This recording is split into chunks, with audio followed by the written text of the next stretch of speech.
Good afternoon, everyone. My name is Charles Neal, and I am the president for NAMIC Atlanta.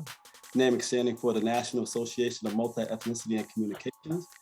And I am honored to co-host our second annual Executive Leadership Series event in conjunction with WIC Southeast, WIC standing for Women in Cable Technology.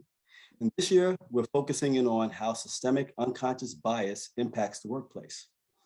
Now, we like to all believe that with all of the allyship that has been exhibited over the past year, 18 months, that we're all good.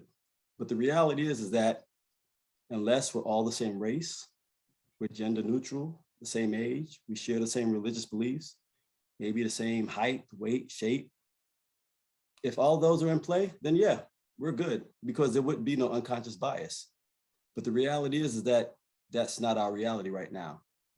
And so if you look back over time, those biases, call it unconscious, has helped shape the way our corporate boardrooms, our organizations, our management structures look today. There are a lot of people who are in denial, but in that denial, all they have to do is look at some of the corporate boards or look right and left to the management structure that they have in place. Mm-hmm. So the question you have to ask yourself is, how do we grow from here once we begin to acknowledge the fact that we do have some unconscious biasness, right? And the reality is as we take the out of conscious bias and make it conscious, what do we do to move forward? We're in luck because we have a panel full of rock star leaders who are here to impart a ton of wisdom on us that'll help us answer some of these questions, give us next steps, and grow past where we are today. Before we get there, I want to thank everyone who was a part of bringing this event together. You know, these don't just happen in a flash. You have executive assistants, you have individuals who are working in the background to get all of us in play, and we appreciate you. I do ask that you mute all of your devices, but engage in chat as best you can. And if you have questions, post them in chat as well.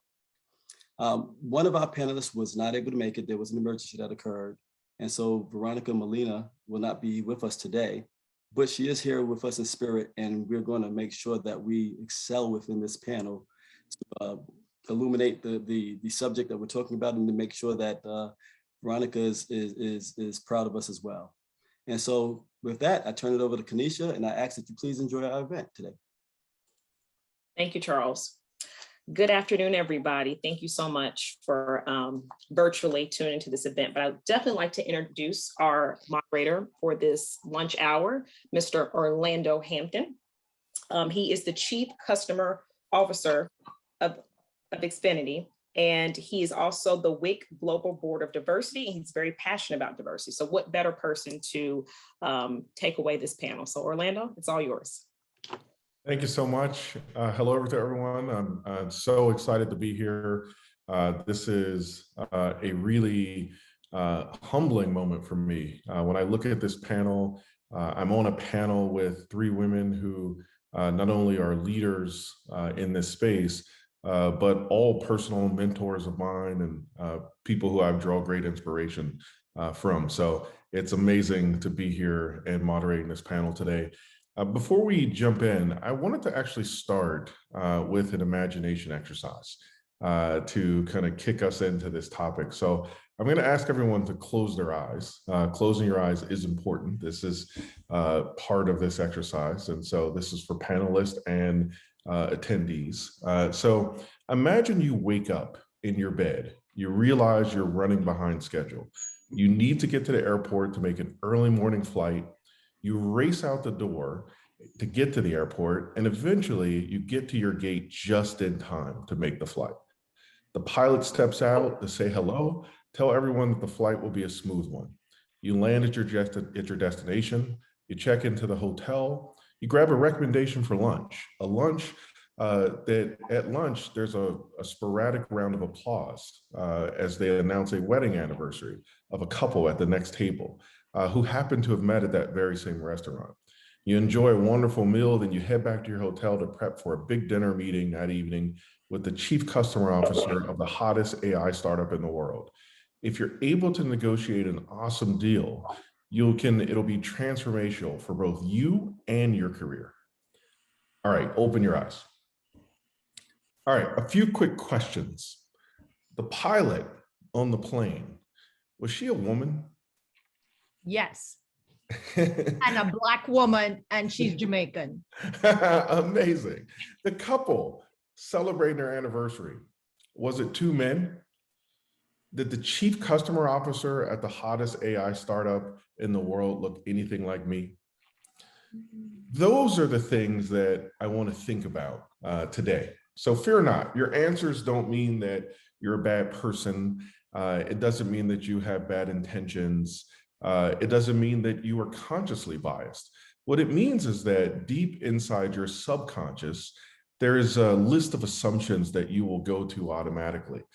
Human beings kind of fall back to the familiar. We fall back to what we expect. And what we expect tends to be images that we've seen in the past, things that we've been conditioned to believe. And so you expect that your pilot was possibly a male. Maybe that reason is because 95% of pilots are male, and maybe every time you get on a flight, you're used to seeing a male pilot. So because you didn't imagine a pilot being a woman, doesn't mean that you as somehow have a bias towards women, but systematically your first reaction, it's not what you expect. What happens is when humans come across things that they don't expect, you feel anxious. There's an immediate response when you see something that is unexpected. It sets off a kind of a fight or flight reaction in your mind. And these kind of things make you feel anxiety, your blood pressure kind of goes up. There's a moment there. And so these feelings are very real. And what I want to talk about today is like how that happens, right? How that happens, why it happens. But then once we know it's happening, what can we do? What can we do to actually try to eliminate some of these systemic biases that exist unconsciously? So as we get into this topic, I really want to start with a round of introductions. Thank you for taking part in this exercise. So I'm going to turn it over and have these women introduce themselves. Michelle, I'm going to start with you. And then we will just go around the room and we will start what I believe is going to be a wonderful session. Thank you so much, Orlando, and thank all of you for joining today.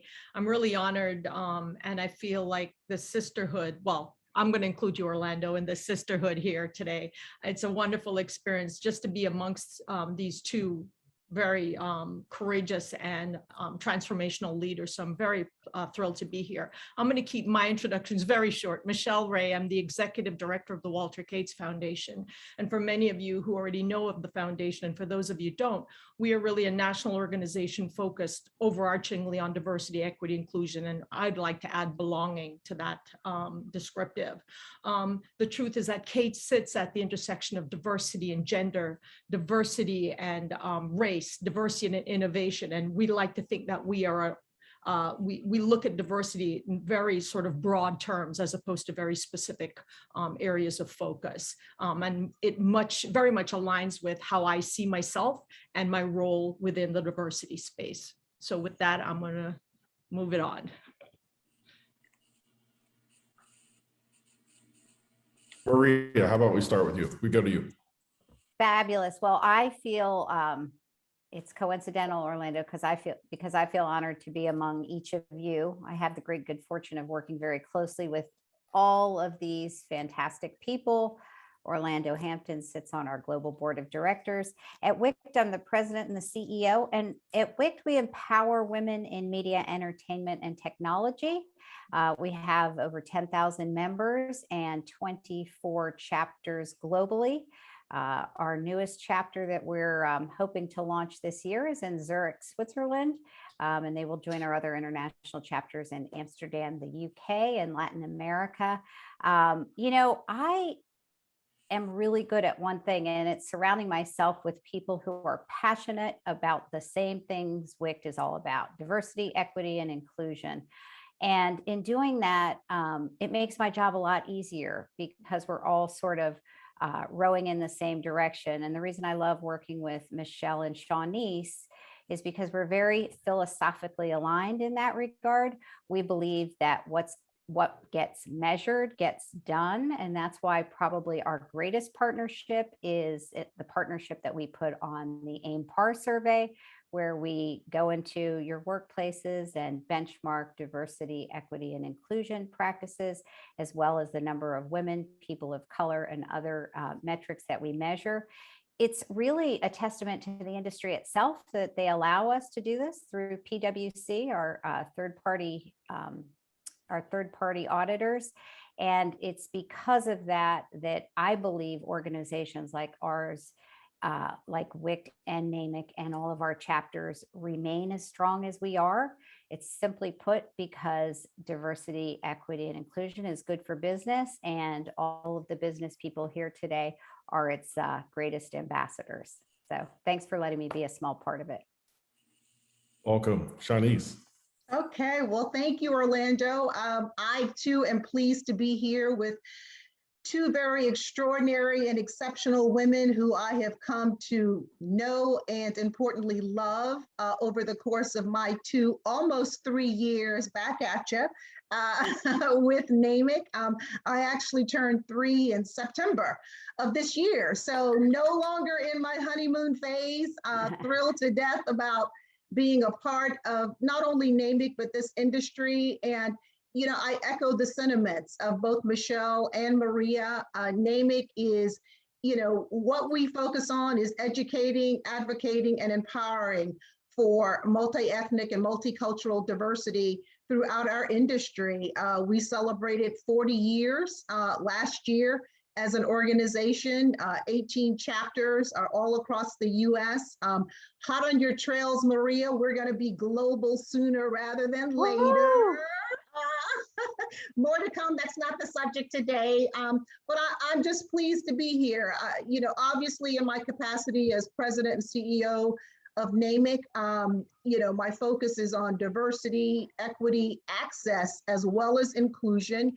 And, you know, I can honestly say, and perhaps this comes out as part of our discussion this afternoon, I have made it part of my personal life's mission to be a supporter and advocate for diversity. I've been a beneficiary, I've been a champion, and I've also been on the other side of what I think is the crux of our topic today in terms of different biases and what that means and what that looks like. So I'm terribly excited. Thank you to our entire virtual viewing and listening audience for being here with us today. And Orlando, I turn it back to you. Well, amazing. Well, look, I'm gonna try my best to stay out the way and let these women shine. I will throw the questions out and then we will go from there. How about Maria, if we start with you? My first question, and this is really for everyone on the panel, but we'll start with you, Maria, is one of the insidious things about unconscious bias is obviously that it bypasses conscious, rational scrutiny. So as a result, when there is a systemic bias that exists, you're not necessarily laying moral blame on some individual. You're not saying you are biased. What you're saying is that there is something about the institution or the environment that has created this outcome that is ultimately unfair. But you find that when you say the word bias, there's a reaction to it. Right? People get defensive and, you know, they say, I couldn't possibly be biased. It has nothing to do with me. I didn't set up this system. I didn't, you know, have anything to do with this. How do you deal with that? Just the defensive nature around introducing, it's one thing to show that there is a systemic bias, but once it is recognized, how do you deal with people like just being defensive to it as opposed to trying to solve for it? Right. Well, that's a great question. I think your exercise in the beginning was perfect, Orlando, because it really, first of all, your answers belong to you, right? But I think the most important thing about any sort of a bias is that we're realistic about it, right? It's that we're reflective. And in a lot of ways, when you think about the word bias, it is sort of a pejorative, but I don't know if that's a bad thing, right? Like we have to understand and recognize that there is a problem, right? There is unconscious bias, and then there's the much more insidious, just plain old bias, right? Like issues just because you have issues. So I think the greatest thing we can do is events like this where we talk about them and where we say, look, this isn't us putting blame on any individual. This is us shining a spotlight on an issue so that we stop talking about it and actually try to have some prescriptive measures that change it. And one of the ways we do that really isn't because, you know, you picture a male pilot and that's 95% of the population. It's because we actually begin to move the needle toward equal. And then at least the next generation or the generation before isn't faced with all these images that we grew up with in our, you know, in our storybooks and things like that. So anything we can do to sort of deconstruct the status quo by making it actually equal is going to organically fix the issue. Until then, we have to keep talking about it. We have to keep weeding it out because we don't have that much time to waste. You know, we only have this one life till, you know, we get to the next thing. So in my opinion, I think things like this are perfect for rooting it out and recognizing it. Tremendous. Same question. Yeah, if I can add to that, Orlando, I think part of this is that we have to recognize that biases are inherent. I don't care who you are, and I don't care what you say, it's inherent. We all come to this with different experiences, and we develop a certain sense of what we expect based on our experiences from childhood all the way till now, right? And so as long as we recognize that we come with biases, I think that's the only way to move forward. And we have to be responsible for how we hear and receive information as much as we have to be mindful of what we say to other people. So when someone says something to you that is perceived or rooted in unconscious bias, I think you, to Maria's point, you can be prescriptive and offer up, you know, different solutions. But I think part of it is recognizing that we all come with biases, because I hate to hear when people say, you know, I'm not biased, or I'm not racist, or I'm not this. I don't ascribe to that. Yeah, and I'll just jump in, Orlando. We're going to choosing our own rhythm here. I certainly agree with everything both Maria and Michelle said. And I'm thinking about it specifically through kind of my filter or how I would handle it. And I guess the first thing for me is it would really depend on, you know, how that comment or statement you pose, you know, happens, you know, because at that point, you really have a choice to make. You know, you can either let it go, respond immediately, or decide to respond later. But with the latter two choices, it really creates an opportunity for a conversation. You know, Michelle is right. We all come with biases. I think, you know, oftentimes people tend to think about bias in general, especially in this context or in a corporate context, as more ethnic driven or racial driven, but we all have biases. We do. So assuming I decide to respond, whether immediately or respond later, and quite frankly, that would depend upon, you know, the issue, what was said, the relationship I have with that individual, and I pursue a conversation. You know, my initial going in proposition is really about disarming them. You know, disarm the person because it's natural for some to be defensive. And I would explain, you know, that the conversation might be uncomfortable for them. It may be uncomfortable for us. But it's important that, you know, we invite them into awkwardness, if you will. And I'm referencing the conversation, you know, while we try to get to the root of the behavior and the action together, because it's important that, you know, I communicate my willingness to understand their intent, but it's also equally important that they understand, you know, what the impact was for me. I mean, it really is all about starting that dialogue and encouraging that kind of back and forth, because we know biases exist. Okay, we all agree and accept that, but how do we move beyond bias is really rooted in the conversation, and the conversation to understand, to learn, and to grow. Yeah, this is really interesting. I just, in research of this, I was looking through like some of the data and statistics around this, and there was like some incredible things. I for instance came across this statistic: 14% of US men are 6 feet or taller, just 14%. Yet 60% of CEOs are over 6 feet tall. There is, so you either would believe that there's some huge correlation between height and leadership, or perhaps there is some somewhat irrational connection between height and security and comfort. And so, this is something that I know, Michelle, you and I talked about offline around, people look at biases as purely like, ethnicity and gender, but there's so many different, versions of bias and so many different things that people can be biased around. Can you give some examples of like, some of the other things and your own personal experience with it? Just places where you have seen kind of this systemic bias and your own personal experience in dealing with this. And then I'm going to go around everyone with that same question around your own personal experiences as well.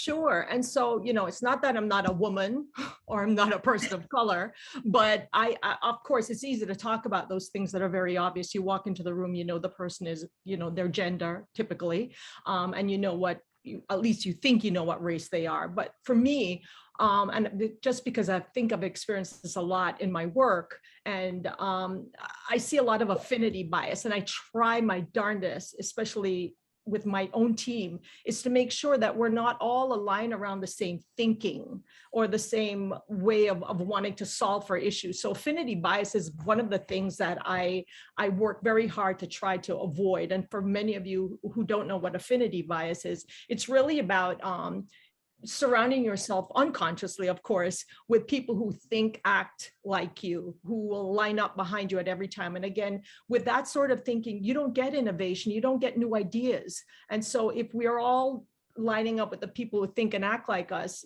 nothing is really going to change or move the needle. And then the other biases, I think a lot of us, which is similar, but they have confirmation bias, we have conformity bias, we have a multitude of biases that we don't really talk about oftentimes. You mentioned the height stuff, a lot of, or just people who look a certain way, or cultural biases. Those are all things that we have to fight against. And you asked me about my experiences. I think many of you know that, I like to tell you that I'm Jamaican born, Canadian raised, I'm Indian, Black, white ancestry. But what's so funny is that a lot of times when I walk into a room, people don't even know what I am. And so they always try to figure out what box to check. And so I fight against that a lot of times. I'm sort of very declarative upfront to say, this is what I am, so you don't spend your time trying to guess, because it's often infuriating for me. But I also like you to know that what I bring to any interaction or conversation is not just based on where I was born, my cultural influences, the ability to speak multiple languages, or my interests, but that I'm bringing something different to you in the context of that engagement, right? And so again, I can point to very specific examples, but I won't, just because I don't want to call people out. But it's just been interesting for me how I show up in a way that I make sure I meet people where they are. I think it's really important that I do that. Yeah. Excellent, tremendous. Maria? Oh, Maria, I think you're on mute. Sorry, I'm still working from home, folks, and I have a dog who loves to bark whenever it's my turn to talk. So that's my disclaimer. So it's funny you brought up the 6 feet tall stat. I had heard that, Orlando, and I'm still amazed that when you look at the Fortune 500 companies, only 8%, women make up half the workforce, half the population. Only 8% of the women running Fortune 500 companies are women, and it's exponentially lower when you look at women of color. So, there's unconscious bias in anything and everything. And similarly, I think when we look at,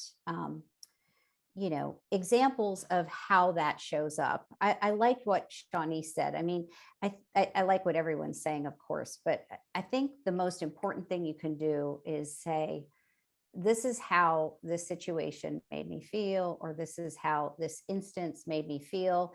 And a lot of times, we have to even say to ourselves, am I being too harsh, or would this individual have done this or said this to me or felt this way about me if I were a man, or if I were taller, if I were, to what Charles said, shorter, thinner, whatever, look, the beauty of the universe is that we're not all the same. And I think the beauty about organizations like each of ours is that we celebrate that, and we also put it in a business narrative, right? The data is so clear when it comes to diversity.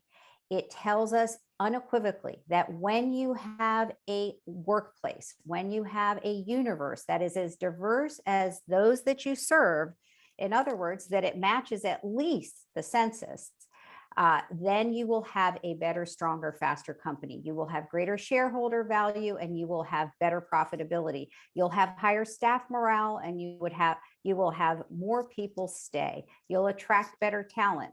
We house all of this. I know NAMIC does too. We house all this data on our website because aside from it being the law of the land, equity, it also happens to be good for the bottom line of your businesses.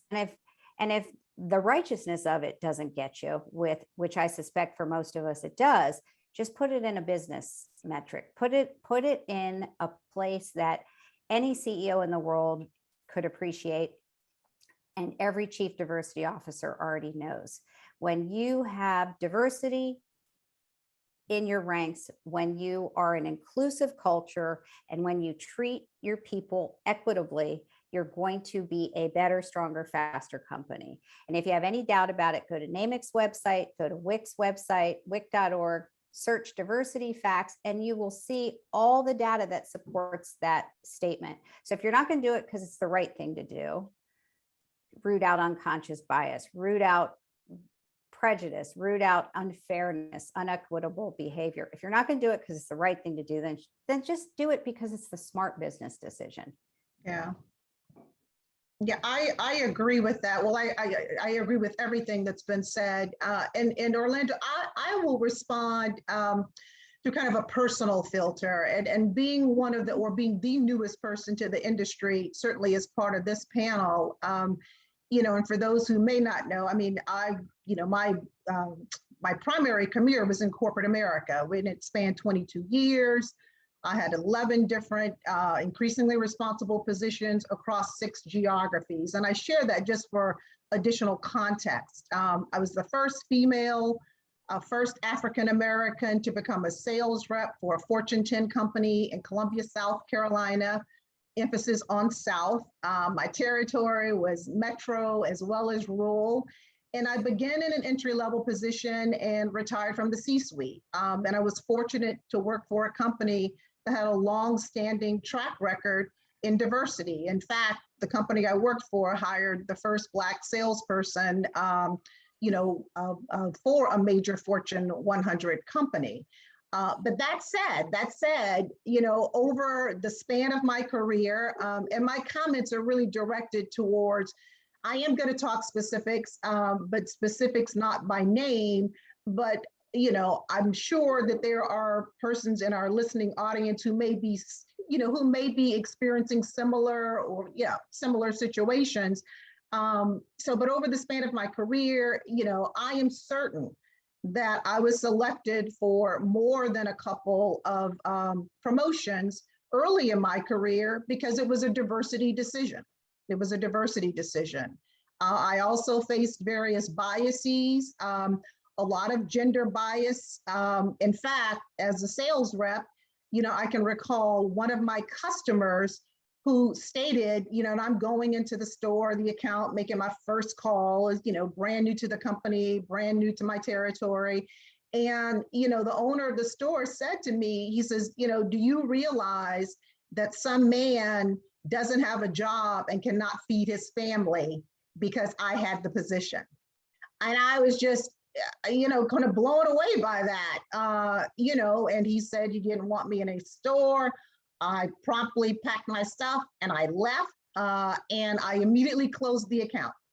And, which was obviously to his loss. I mean, Maria mentioned the bottom line. I mean, obviously we believe and subscribe to the notion that diversity helps the bottom line. Well, not subscribing to being a diverse individual and embracing diversity can also have a negative impact. So kind of the outcome of that story was, after a year of losing out on, major promotions, seeing a lot of the business shift from his retail store to, his competitors, his neighboring competitors, he eventually called, got in contact with the company and requested that we reopen his account. And that happened, and I was still his sales rep. Other incidents included, being told more frequently than not, oh, you're so articulate, which can be construed, as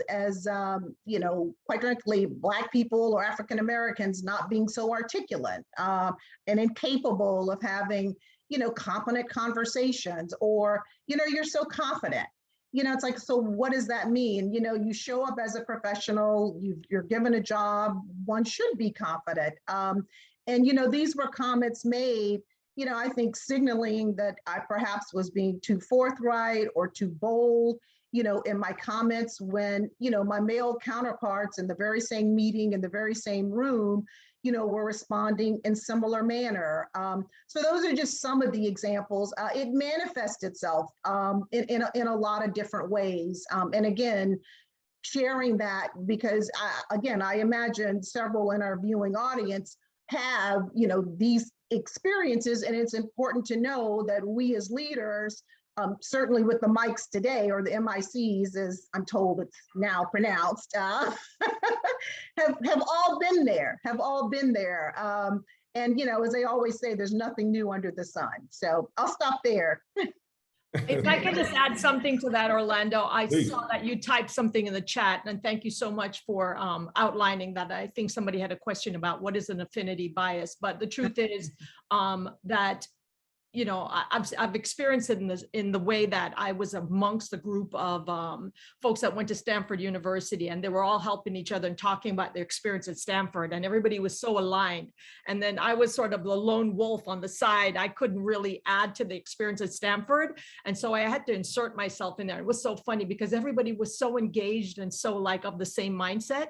And I've heard others, talk about, oh, well, we all went to this college or that college. I experienced it with my friends that go to Howard University. Everybody is just like, as if their experience at Howard was like the only experience. But, it was just interesting how that affinity bias can help your friends and those in your circle to get jobs. And also, if you think about it beyond just getting the jobs, how they can help each other within the jobs, whether you're performing well or not, because there's that alignment and that affinity. So thank you for outlining that in the chat. No, Yeah, and I know we're going to get back to you in a minute, Orlando. It's no worries. But I neglected to say that I was a beneficiary of corporate executives being tall. The corporation I worked for, every single executive was, no shorter than 6'2".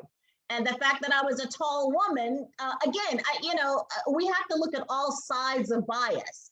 While, I gave examples of being impacted by it in a not so favorable way, there quite frankly have been times where I've benefited from bias. Doesn't make it right or wrong. It's just, I think somebody said earlier, Michelle and or Marie, it's a part of who we are.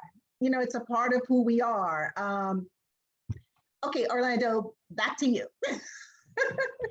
I love it. I actually, you've come up with some really amazing things, and it made me think of kind of a personal thing. I was like, let me ditch my questions and get my personal questions in now that that I can ask this incredible group. So my question is that, and I find myself struggling with this. When people make an assumption about you, an incorrect assumption about you, I'm wondering how each of you deal with that in the moment, right? Like I think about, Shanice is someone who is so well accomplished that like even being the CEO of the Congressional Black Caucus Foundation didn't make its way into her introduction, which I find amazing. I would bring that up every moment that someone asked me my name. But Checks in like the mail, Orlando. this is something that surprise happens to me fairly frequently. I recently was in the elevator of a building that I lived in for 3 years, and one of my neighbors was asking me what was the issue in the garage, and I was like, I really don't know. And then I realized that he thought I worked in the building, and that I was like there to fix things. And I'd been there for 3 years. I'd seen this person like, all these times. And I often wonder, like, should I address all of those things? And I can tell you my own experience. Sometimes I do, and sometimes I just allow it to to just go, and I go on about my day. But I'm curious as to for you women, like what do you do in that situation? How do you guys address a situation when you are you're clearly being misperceived? Well, I'll jump in first. And my answer is similar in that it depends. I mean, I think as with every situation, it kind of depends on the situation. But more often than not, I engage, and I would say if I was asked what's going on in the garage, and I said, it's a great question. Do you know, or why do you think I know? And look, I'm able to do this by years of experience and probably being too passive, but engaging them in a conversation in such a way that what they get to the realization of what they asked me and how, quite frankly, dumb it probably was on their own, just by virtue of the conversation. And for me, it's, never lose an opportunity, and it's never in a confrontational way or way that makes anyone feels uncomfortable. It's how do we make people think?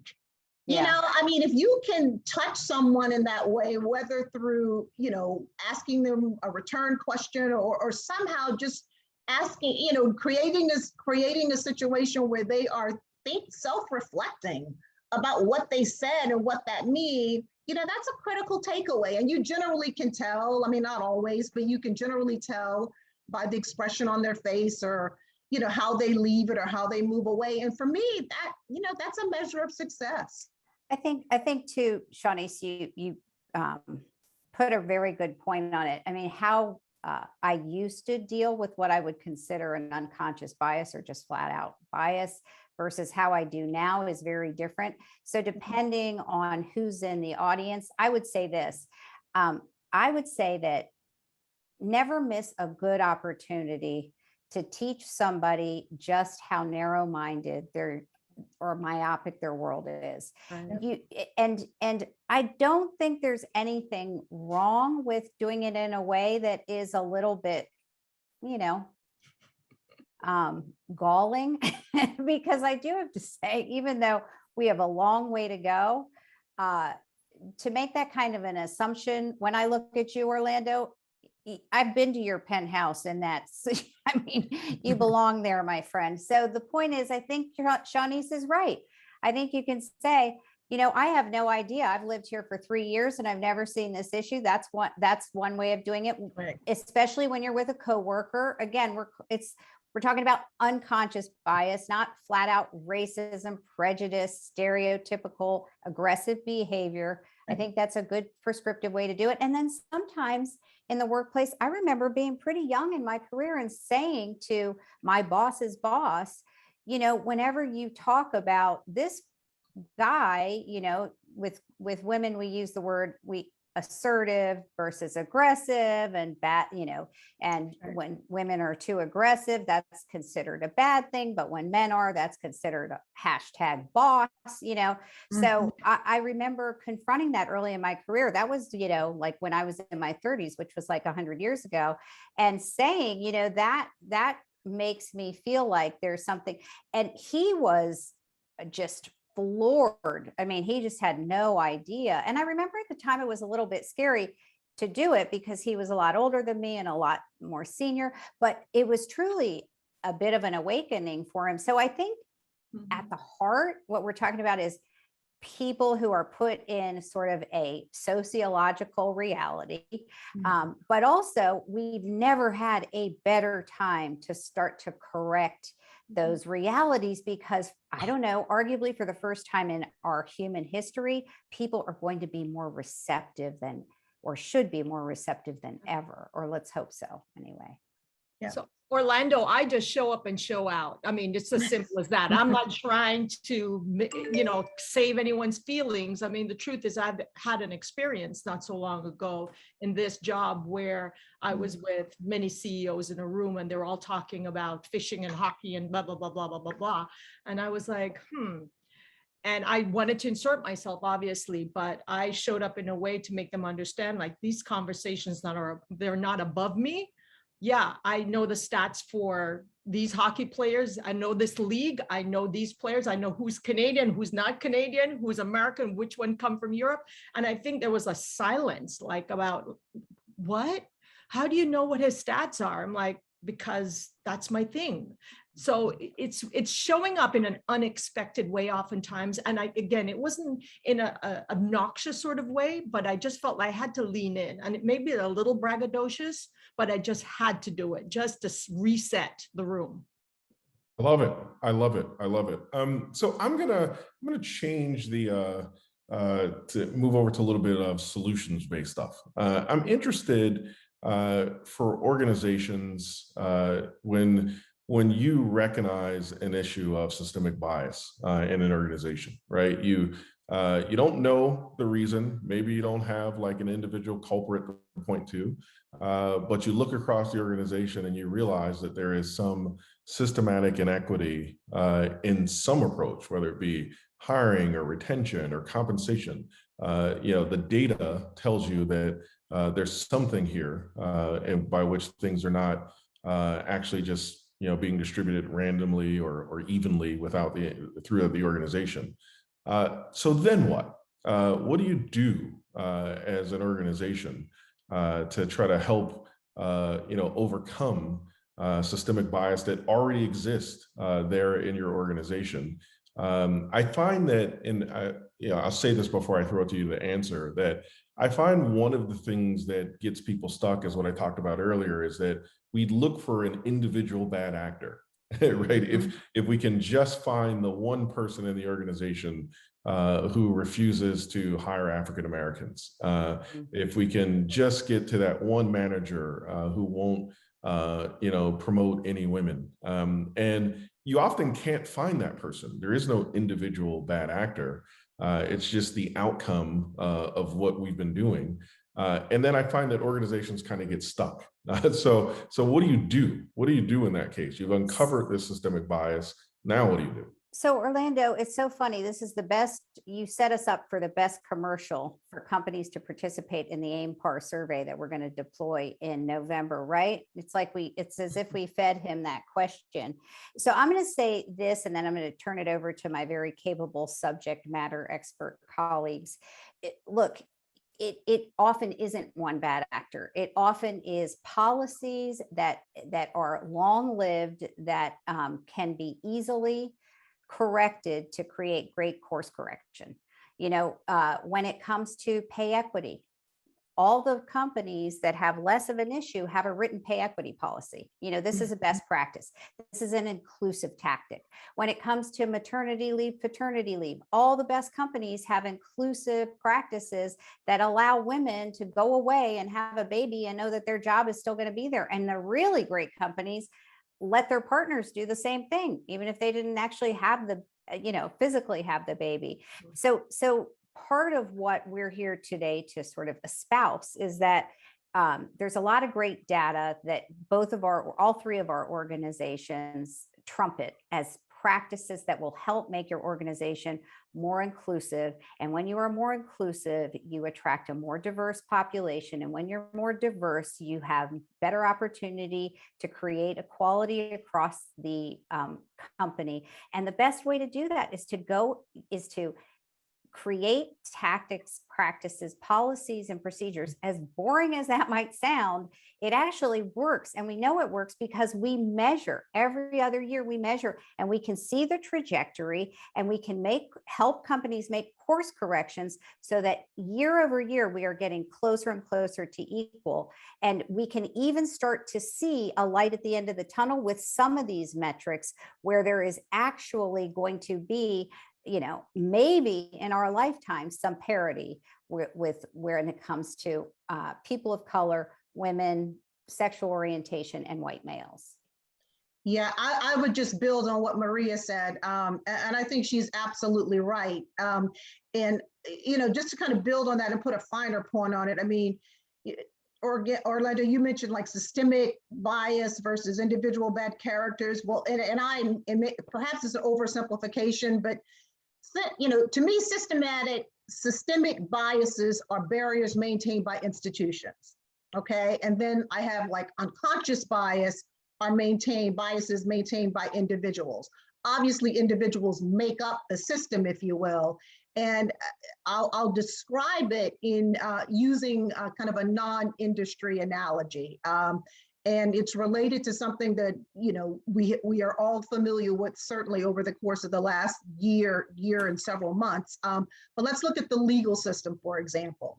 So if one part of the legal system, let's say policing, for example, is working to eliminate unconscious biases amongst its members, but another part of the legal system, let's say lawyers, are not, then people of color who are disenfranchised or a disenfranchised community will continue to be marginalized, by that system, meaning the legal system, which judges them unfairly and for no other reason other than a function of biology. I think the same thing happens in businesses and in corporations. You can have one functional area or department that's critically focused on diversity and dealing with unconscious bias. They do the trainings, they're intentional about it.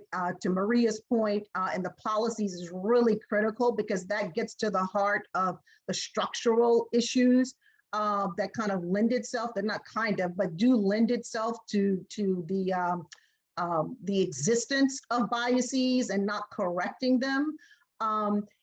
So it really has to be everybody on board. I mean, every department on board. I mean, do you get 100%? Probably not, but do you need a majority in order to make a difference ultimately in terms of your diversity strategy and plan? Absolutely. Absolutely, you do. And if I could add to that without being repetitive, is that I think you have to take an honest look at organizational structures from leadership to rank and file, really to address this, because systemic bias is going to be evident there. And while awareness is really the gateway to corrective action and really retraining, we really have to be very mindful about it. And again, without repeating everyone here, I think it's just a top to bottom approach on how we attack these biases. Yeah, this is incredible. I love this idea of not missing the opportunity to create a teachable moment and turning those into discussions you can have. I had something recently that happened for me that kind of just was a shocking thing. So my son is 5 years old, and we were riding down the street, and we saw two police officers, and one of the police officers was a woman. And he was shocked. He was like, wow. He's like, that police officer is a woman, right? And it was interesting to me that at 5, he had already like gendered police officers. I had no idea where he got that from. It's not like, it's something that I had told him. Like, I was like, where is this coming from? And I used it as an opportunity to explain to them that, oh no, you know, lots of people can be police officers. And I found that it was like an excellent teachable moment. But it was also indicative to me of like how quickly something like that can set in. That, you know, even at a very young age, he had already, you know, done something like that. In general, what do you? I'm interested in your thoughts around just that kind of thing. This kind of, I don't want to use the word natural, but the things that people just will pick up Well, it's so, without. Orlando, it's so funny you say that, because here we are in however whatever you want to call it, we're kind of in the public perception business, right? Because we put content, we Yeah. deliver content to devices, so and so and so. And then before that, like before your son is watching television, he's playing with toys, he's reading books, right? And then you've got the games and the gamers and everything that they see in Call of Duty and all the other things that are out there. I think it takes the conversation past the workplace and into this, you know, just the communities that we're in. You know, it's a great way of reminding people who are part of this panel that not only do we have this obligation inside our own workplaces, but we affect public perception, public opinion, stories, PSAs, we green light, red light. I mean, this is a powerful medium. I mean, it is amazing what kids like yours can see or not see when we don't have the same diversity in the newsroom and in the writer's room and behind the camera as we have in front of the camera.